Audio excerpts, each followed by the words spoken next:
What's going on, everybody? Welcome. I'm going to be doing another real casual kind of video stream here. Got my blue drink. This is actually off of the set of Galaxy Quest. Terrible. It's like salty blueberries.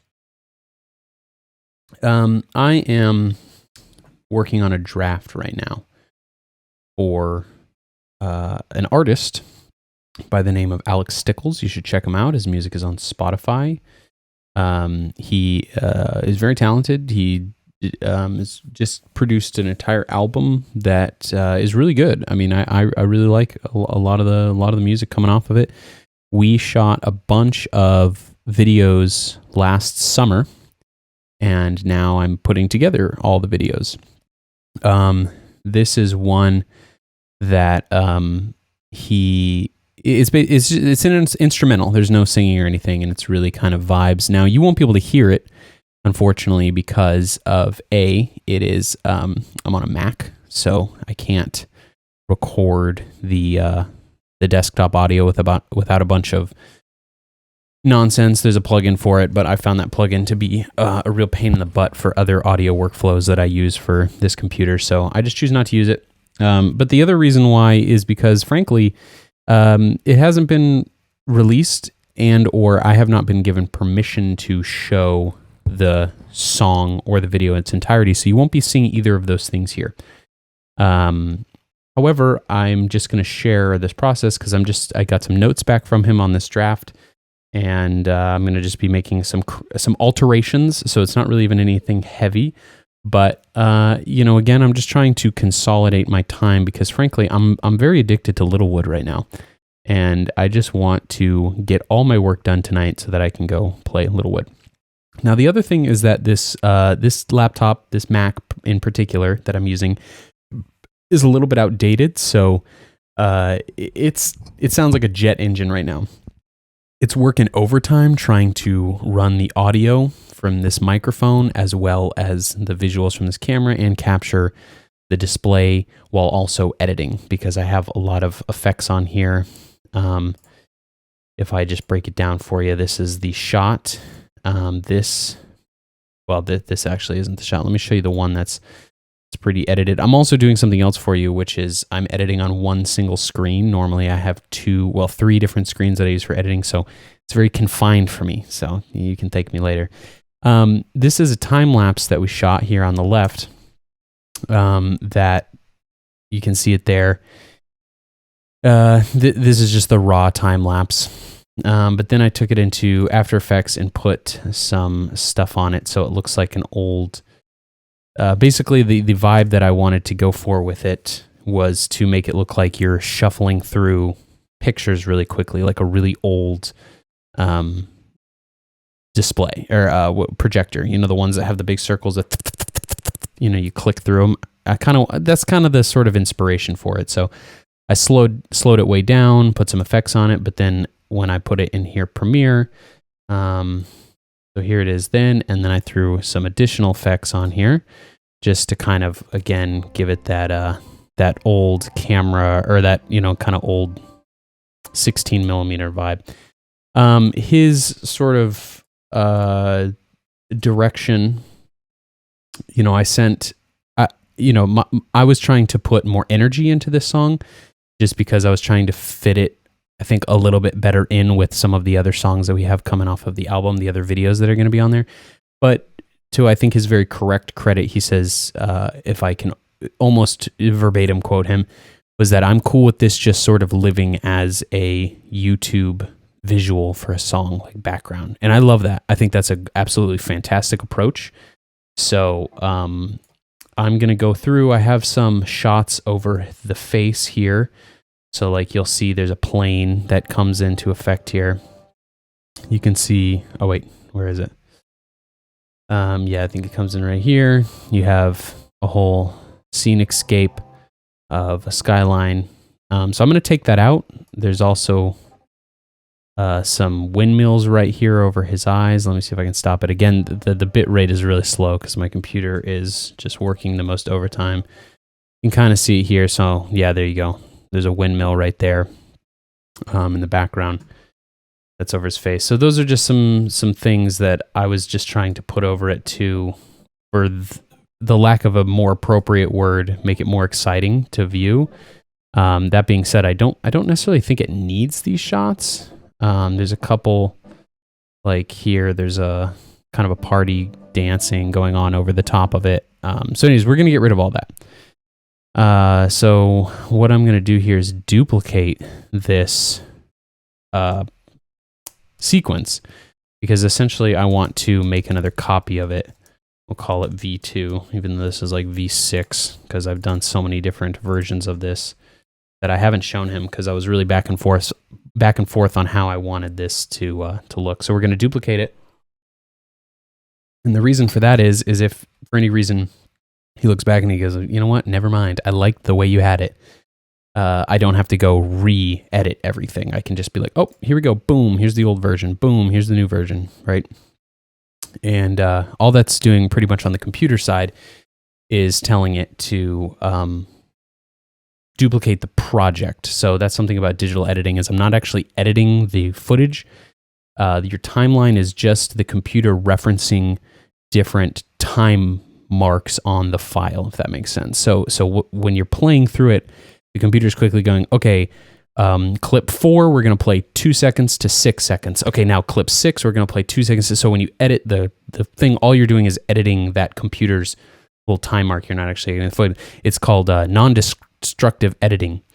And that's very different than obviously film, where you are physically cutting it. And if they wanted to undo something, they'd have to paste the film back together. The reason we don't use film anymore. Anyways, I'm just going to go through here and identify the shots. Here we have an airplane that's landing in the background. We're going to just get rid of that. So that makes a clean shot here.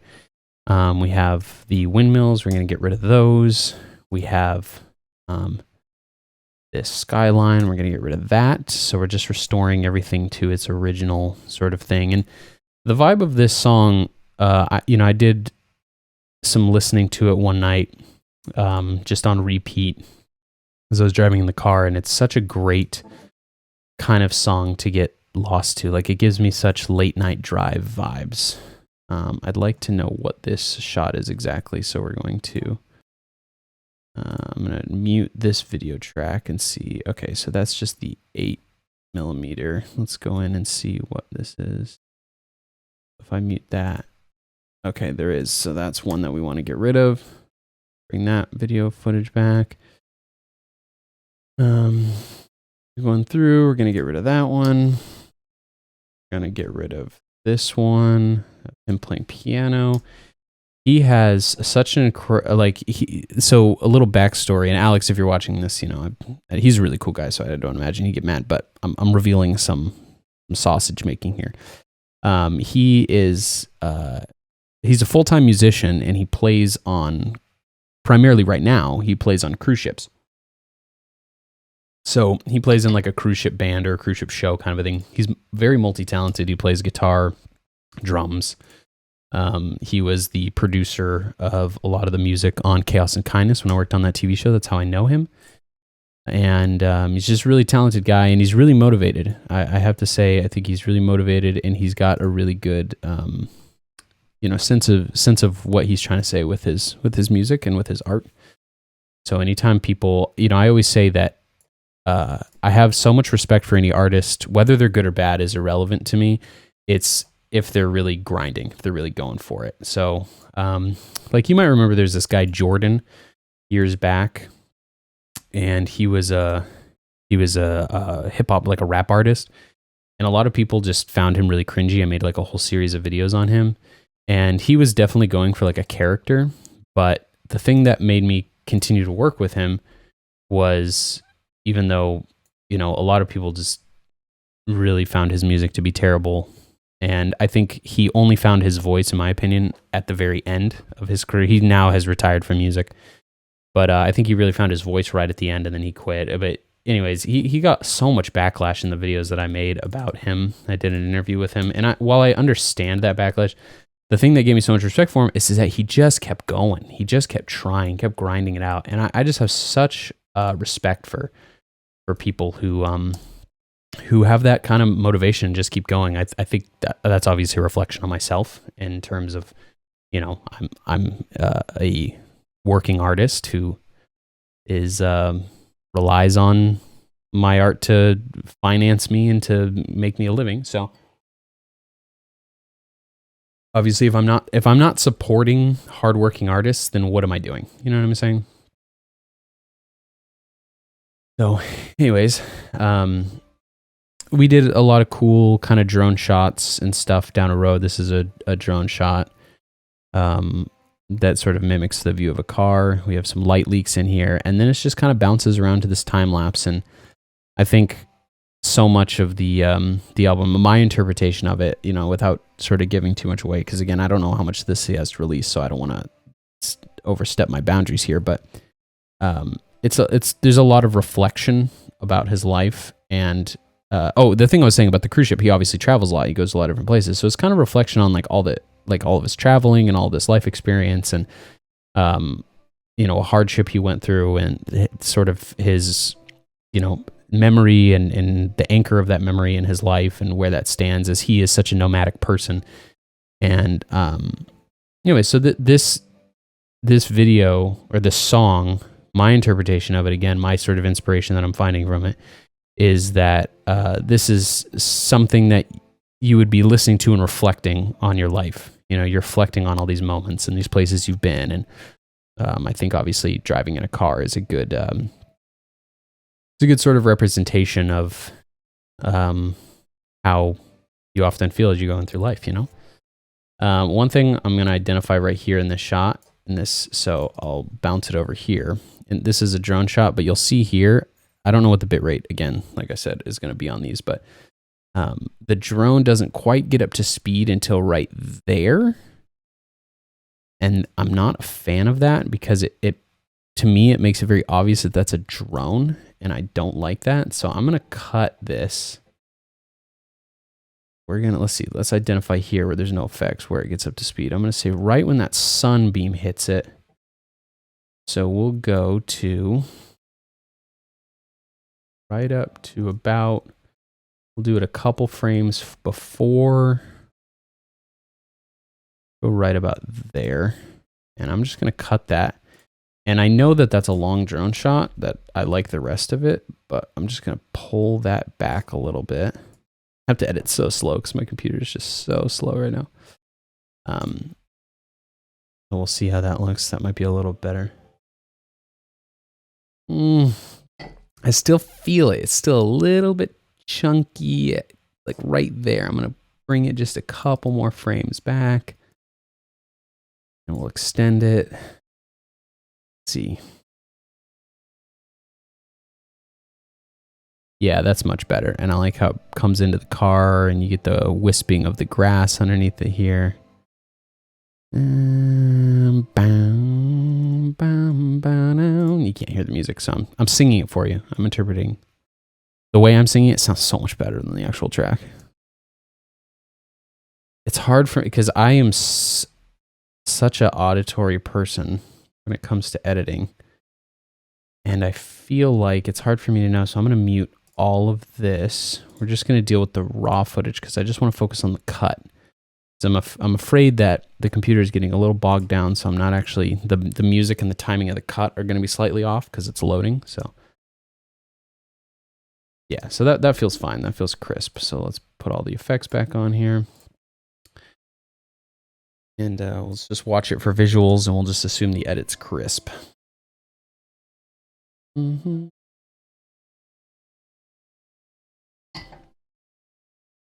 So another thing that I'm noticing here, because we have, so these, it's hard to see them, but there's these lens flares here. They look like this, and they are overlaid over the top. And this just kind of deteriorates the footage, and it sort of hides the cuts. And I think that gives it a better flow because the song is not like a hard beat. You know, it's not like a rock song where each cut, it's got a flow to it.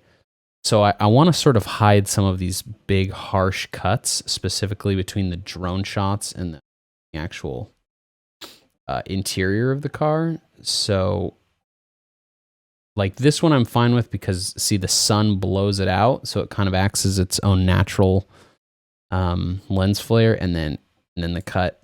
So I'm okay with that one, but the ones that I'm not vibing on is like right here. So that's like such a hard boom, and now we're back in the car. So I'm gonna go over. I have some overlays here. We're gonna go to the film burns, and we're gonna pick something soft because some of these are really hard. Like it goes bam, bam, and I don't want the bams. I want some of the smoother, like this one kind of comes in. See how it's like, I probably will only borrow it from here to here. And I'll put it over top of this. We'll zoom in here. And let's identify, make sure it's right over the cut. Here, I'm pretty happy with that. So then we're going to go in and we're going to change the opacity, I think, to overlay. Nope, we want screen. So that should give it a nice, yeah. So that just gives it a little bit less. It's almost like preemptively telling you, like, okay, here comes a cut, right? And actually, that's sort of that kind of distressed transition is comes from film. I mean, you know, like I was just saying, when you make a cut and then you have to splice it and paste it together, there's a lot of nasty artifacts in those cuts. So it kind of give, you know, now that we have such clean digital cuts, we're sort of looking for the stylization of back in that day. So, you know, it's interesting the things that would have gotten you fired on set in like the 40s, like lens flares. In the 30s and 40s were like such bad cinematography, but now lens flares has made entire careers. You know, like J.J. Abrams, his whole career is based on lens flares. That's his style. So it's, you know, it's just funny.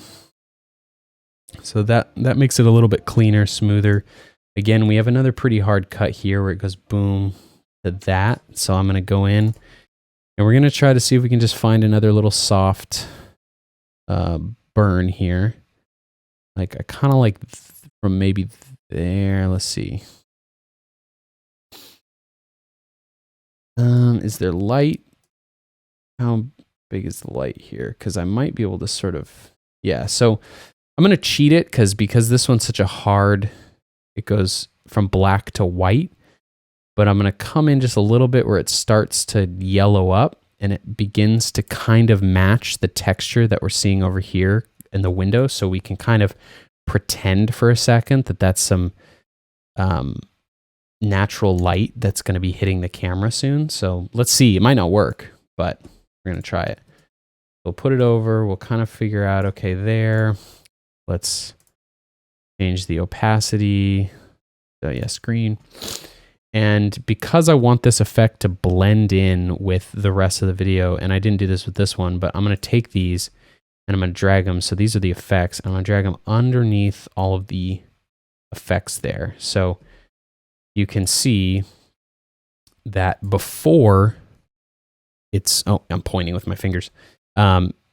It's really harsh over what we are pretending is the film stock that you're viewing this on. But if we drag it underneath, then it suddenly becomes, the flare itself becomes part of the photo. So it doesn't look quite as obvious. And then we're just going to go frame by frame and see how that transition is. So that's all right. So it goes like, bam. You can kind of buy that maybe the camera turned and that sunlight suddenly shone into the lens. And then now we're seeing that. But because it does it so harsh down here in the corner, I'm going to take just a little tiny cross dissolve. So that means it's going to fade in that footage, but we're only going to do it like a couple frames. And so that just gives us a little bit softer. Let's go an extra couple frames here. Going to give us a little bit softer of a lead in. So it's not quite as harsh. It's like, again, we're kind of simulating a lens flare there. And I like that. However, that's a little bit too intense for me. So right at the cut, we're going to go in here. We're going to click on opacity. And I'm going to fade I'm going to fade out this lens flare as we jump over the cut. So it's not so intense, and we'll go to, let's say 60%. Try 30. Yeah. So that way it's, because I want to see the next shot. I don't want the lens flare to take up too much real estate in that next frame. So I'm pretty cool with that. I'm going to drag the fade out a little bit more because I'll let that lens flare exist for a second longer. Yeah, and I'm cool with that. I wish that kind of faded out longer. It kind of cuts out. Where does it? I guess that naturally is just where it fades. Make sure we don't have any additional artifacts here. No, okay, so cool. Yeah, I like that. I'm happy with that. And then just watching here. Let's see if we have any other hard cuts here. I think that's the end. Yeah, and then that shot just plays out through the whole thing. So, I'm gonna watch through this here.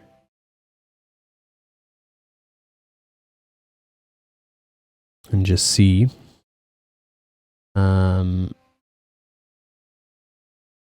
Okay, so here I'm identifying something else. Remember how I said that this border right here to the right is supposed to be a bit of a film stock? So we don't want to see that because that sort of ruins the illusion. So I'm going to go and put a crop on it, and we're going to crop it within the confines of that frame. So we'll go to the right and we'll just drag it over. And so what this is doing, as you can see, is it's cropping the frame. We want to go right to the end of that make-believe line there. And I'm going to give it just a little bit of, whoops, not the bottom. That's the wrong thing. And I'm going to give it a little bit of a feather. And what that's going to do, here, I'll pull it over just for a demonstration. You can see there's a very hard line from where that is cropped. But if I go and give it an edge feather, it's going to blur that line a little bit. So it's not as harsh and a little more soft. We're going to drag that back over. And we'll give it a little bit of leeway, but I can still see something underneath it. And I'm looking and I'm realizing that I have a clip. I'm actually curious what that clip is. Oh, it's a shot of his hand. So let's get rid of that. We don't need that. And so now we have it's a hard black line. There's still a little bit going on here on the left. So we'll go to the left crop. We'll just drag that over so it's soft. And you can see there's a little bit on the bottom, but you can also see that, like, again, if we're looking at this as a film strip, like a film reel, there is the next frame down there, if that makes sense. So I'm okay with that. That actually kind of like works in our favor. And then we're going to watch him. There's probably a couple more shots like that. We have something else going on here. Looks like the, okay, so yeah, the same thing here. This one needs a crop. We'll put a crop on it. Peel back the right side. Just, oh wait, that's the wrong thing. I want to crop. Cropping the effect. I don't want that. Take that off there. Want it on. Wait, what did I just do? What have I done? I think I zoomed into something.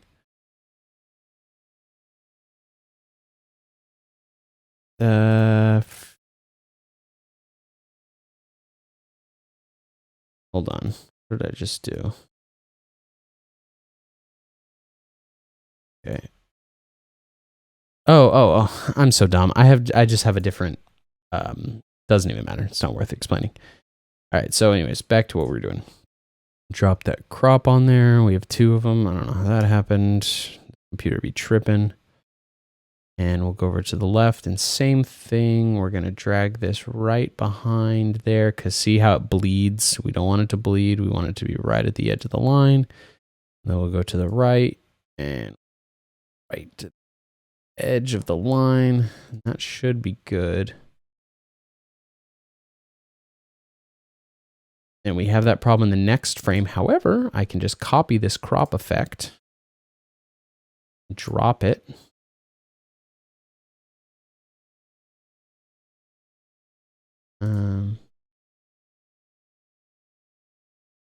We're going to drop it right in here. There we go. And then I'm willing to bet I probably didn't do it on this third one. Yep. So we're going to go in here, drop that crop effect in there.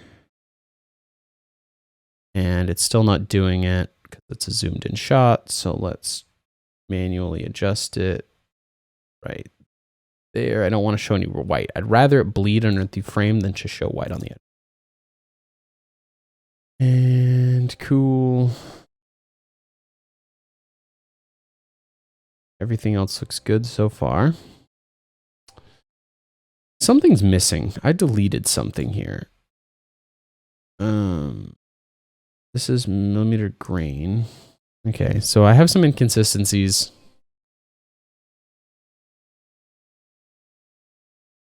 Okay, so this I actually want. So this right here is that border, and you can see on this shot we don't have that border, and that's an inconsistency. I don't know how that happened. I probably just overlooked it on the last draft. And drag that over here, and then again we still have that crop issue, so let me just paste a crop in there, which, yeah, it's not enough, so let's drag it all the way and then go to the right side, which is at 1%, and we'll make that like right there. Perfect. Cool. We're looking clean, we're looking crisp.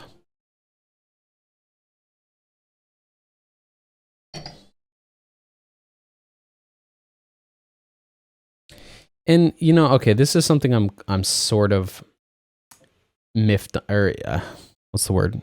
Split. I'm sort of split on this. There's a flash, and that flash is actually a gap between effects. And the first time I watched it through, I was like, "Oh, that's cool. It looks kind of like a artifact," but I'm not vibing with it now. So I'm gonna clear that up. There's another one coming up here. That one I could buy a little bit more because it's such a different shot, but I think I'm still gonna drag that over. Kind of works as a transition, but I don't know. That one actually kind of looked better with it. Let me just do it as one. I don't know if you're following along with any of this, but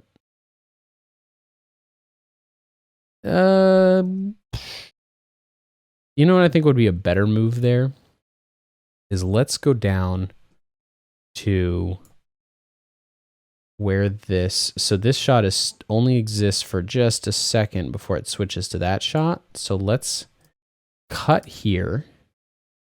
Let's go to this very different shot. And rather than taking away the effect, let's just bump up the exposure, kind of overexpose it a little bit. And maybe bring the shadows down just a hair, and we'll see how that looks. Okay, all right, that does give it some definitive, but let's add that flash effect. And let's do like one single frame. Bring the exposure up all the way, and we'll bring the highlights up all the way. Bring shadows up all the way, so it's pretty much like a blown out shot. And let's see how that flash looks. Okay, can't even see it because it's so fast. So let's buy another couple frames for that to exist. Just 2 frames long. Yeah, okay. Whatever. Honestly, I'll have to reevaluate that when my computer is not such low bit rate. Here we go. We have that same problem. Here's that time-lapse issue with the crop. So let's add our crop into it. We got to get that thing on the right. You're probably watching this on a phone or something, and these little details probably don't even show up. But just trust me. Trust the process here. Let's go 60. That's probably too much of a feather. Go 15. That one on the right needs to back just a bit more. Right there. Perfect. Got it. Okay. Same thing. Same freaking heckin' thing. I was just overlooking all of these. I guess because I was just, like I said, I've just gone over this with so many different variations.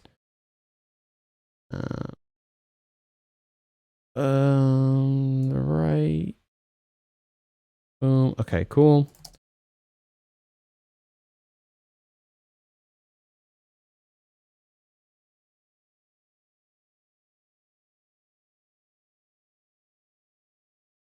I love this shot right here. Follow along drone shots, man. They just look so professional and cinematic. We have that same exact crop problem right here again. Well, here we go. I could copy these over, but again, I have to go so slowly because of how slowly my computer is responding to stuff. So it's just easier to do it manually than to try to double back on the timeline and what have you.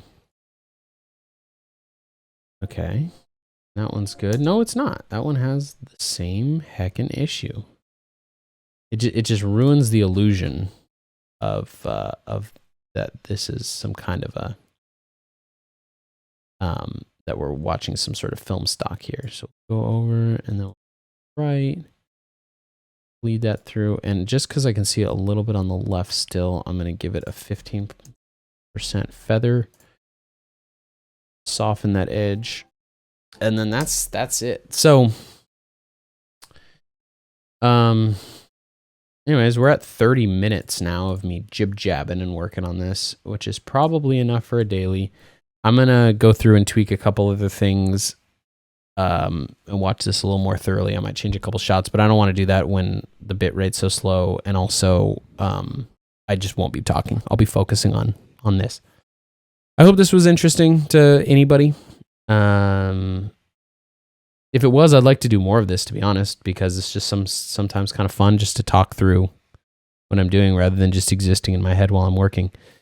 And it also doubles as a two birds, one stone situation because I have a lot of this. I have a lot more of his music videos to do. I've always got something on the plate. American Stonecraft, Gerald, I hope you're watching or assume you might be. And I would love to walk through this stuff. I know you're cool with it because you're cool with everything, which is awesome. I have some of his projects that I have next on the docket. So, anyways, long story short, if you liked it, cool. Otherwise, there'll be different stuff coming down the pipeline. Thanks for watching. Peace.